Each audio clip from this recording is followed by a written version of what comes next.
ਸਤਿ ਸ਼੍ਰੀ ਅਕਾਲ ਜੀ ਸਾਰਿਆਂ ਨੂੰ। ਮੈਂ ਕਿਰਨ ਸੂਟ ਗੈਲਰੀ ਬੁਟੀਕ ਤੋਂ ਅੱਜ ਅਸੀਂ ਵਰਬਰੀ ਕਾਟਨ ਦੇ ਸਟੱਫ ਦੇ ਉੱਪਰ ਵਰਕ ਕਰਕੇ ਲੈ ਇਹ ਸ਼ਰਟ ਦਾ ਫਰੰਟ ਦੇ ਉੱਪਰ ਬੂਟੀ ਵਰਕ ਕੀਤਾ ਗਿਆ ਹੈ ਜੋ ਕਿ ਅੱਜ ਕੱਲ ਟ੍ਰੈਂਡ ਦੇ ਵਿੱਚ ਕਾਫੀ ਚੱਲ ਰਿਹਾ।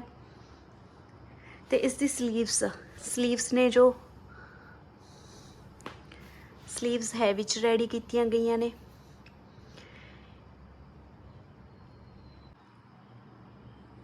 अगर तुसी भी ये नाल दा सूट रेडी करवाना चाहुंदे हो तो सानू मैसेज कर सकते हो, कमेंट कर सकते हो।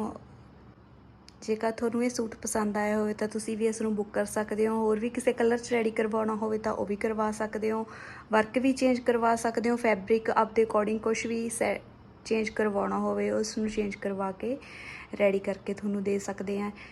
इस तरह ही सोहने सोहने सूटां दे डिज़ाइन देखने लई साडा यूट्यूब चैनल सबसक्राइब कर लो। YouTube channel suit gallery 16। Thank you.